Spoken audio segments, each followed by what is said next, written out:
In this video, I'm going to show you 14 signs that someone close to you is extremely jealous of you, and it is psychology backed with real-life insight. Let me put you on game real quick. Jealousy is a sickness that often wears a smile. It's not always loud. Sometimes it's subtle, polite, familiar. But it's real, and the psychology backs it up. Psychology experts Freud and Jung both understood this. The people closest to you can be the most threatened by your growth. Let's walk through 14 signs that someone close to you is deeply jealous of you, and what that says about them and about you. Sign number 1, they downplay your success. Freud called this reaction formation. Freud believed that when people feel something unacceptable, like jealousy or envy, they often display the opposite emotion to cover it up. This is called reaction formation. You say, "I just bought my first home." They say, "Well, houses are overrated anyway, it's just debt." You see that? That's not logic. That's emotional camouflage. You ever seen somebody clap for you with their lips, but not with their spirit? That's not a congratulations. That's containment. They're trying to make your win feel smaller, so their own ego doesn't feel so small in comparison. Sign number 2, they imitate you, but never give you credit. Carl Jung talked about the shadow, the unconscious part of ourselves we hide or deny. When someone envies you, they might copy your path because deep down they admire it. But, they won't admit it. So they mirror you, silently. You start dressing a certain way. They do it too. You launch a side hustle. Suddenly they're on the same wave. But they never say, "You inspired me." You ever watch somebody pretend they built the road you showed them? That's not inspiration. That's ego trying to erase the evidence of its own insecurity. They want your shine, just not the part where it came from you. Sign number 3, they smile when you struggle. Freud observed how repressed hostility, especially in close relationships, finds indirect release. When someone is secretly jealous of you, they may experience schadenfreude, a disturbing form of pleasure at your pain. You lose a client, your car breaks down.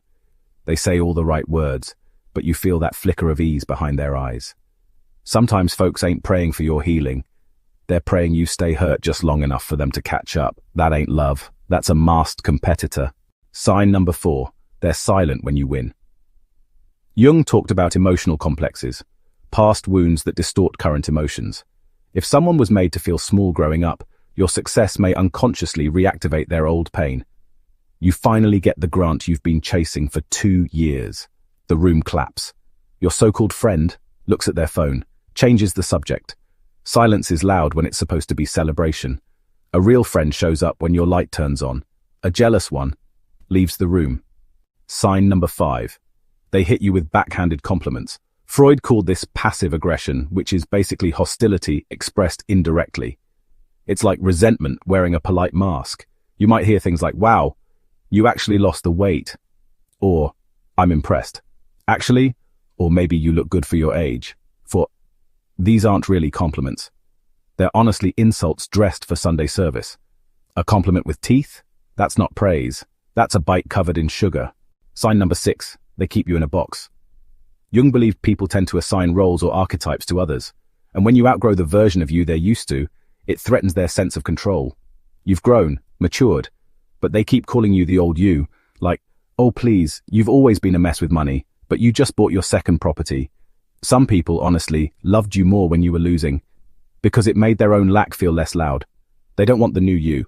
They want the version that made them feel superior. Sign number 7, they secretly compete with you. According to Freud, when someone's ego feels threatened, they might overcompensate with all these inflated comparisons. You say, "I just ran my first 5K. They go, "I did a half marathon last year." No big deal. You weren't even competing. But yeah, they are. You run your race, they try to lap you from the sidelines. That ain't confidence. That's fear dressed up like a flex. Sign number 8, they mask envy as sarcasm. Jung said sarcasm, when hostile, often represents the trickster shadow, a psychological defense that conceals true feelings. "Oh, look at you, Mr. CEO. Someone's fancy now. It's supposed to be a joke. But why does it sting? Every joke's got a little truth in it, and every bitter comment's got a little confession hiding inside." Sign number 9, they talk about you behind your back. Freud called this displacement, redirecting negative emotions toward a safer target. When someone envies you, they might not confront you directly, so they talk behind your back. You find out from someone else that your friend has been saying you got lucky, or that you think you're better now. But in your face, all smiles. See, people don't gossip about those beneath them. They whisper about the ones that remind them what they could have been if they had the discipline to become it. They don't just resent you. They resent the version of themselves that never grew. Sign number 10, they undermine you publicly. Jung spoke about the persona, the face we show the world, and the shadow, what we try to hide. When someone's shadow feels threatened by your light, they'll try to dim it, especially in public. You speak in a meeting, they cut you off. You share an idea, they joke about it, just messing with you. But the laughs are always at your expense. They won't stab you in the back. They do it in front of a crowd and call it banter. That's not humor. That's hierarchy in disguise. Sign number 11, they try to one-up you. Freud called this a narcissistic injury. Basically, it's a wound to someone's self-image that makes them act all defensive. When you succeed, it kind of reminds them of what they haven't done, you know? So their reflex, it's to prove they're still above you. You post about finally launching your project, and suddenly they drop a video about launching 3. You say you got certified in a new skill, and they're like, yeah, I've been thinking about that too, but I'm going for something more advanced. There are folks who just can't let you have even a single moment without reminding you who they think is still in charge. But here's the thing. If they were really ahead, they wouldn't be watching you so closely.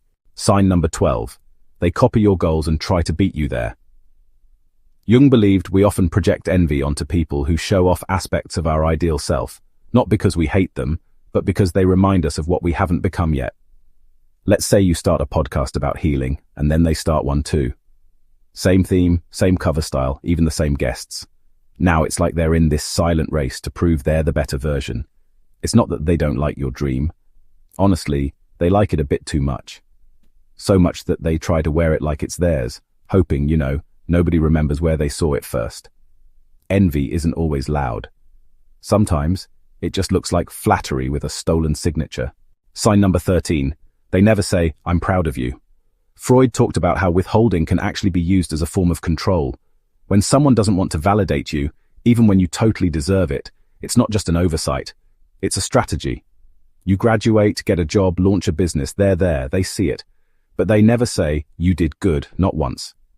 A simple, I'm proud of you, would cost them nothing. But to them, it would feel like giving you power. So they stay quiet, because they think silence keeps them in control. But your growth, it doesn't need their permission. Sign number 14, you just feel it in your spirit. Jung believed our unconscious picks up on energy and intent before the conscious mind can process it. They say the right words, smile at the right times, but, something in you just doesn't trust it. You feel the hesitation, the shift in tone, the absence when it matters most. Your soul knows who's clapping because they love you, and who's clapping because they hope the spotlight blinds you. That's not paranoia. That's perception. Jealousy doesn't always announce itself, but your body will always recognize betrayal in real time. Here is a bonus sign number 15, what you do about it. Now the question isn't just how do you spot jealousy, it's what do you do with it. You don't fight it. You don't chase closure. Freud would say, don't try to change the jealous. They'll just project harder. Jung would say, the jealous are battling their own shadow. That war ain't yours to fight. You don't dim your light just because it exposes their darkness. You don't shrink so they can feel tall. You keep building, keep walking, keep winning. Because at the end of the day, jealousy ain't a reflection of you. It's a mirror they're too scared to look into. If this resonated, there's a deeper dive waiting for you. A video on how to protect your energy, spot emotional vampires, and heal without hardening. Links in the description, or check the next video that's loading right now. And if you've ever felt this, drop a brain emoji in the comments. Not because you're petty, but because you're awake.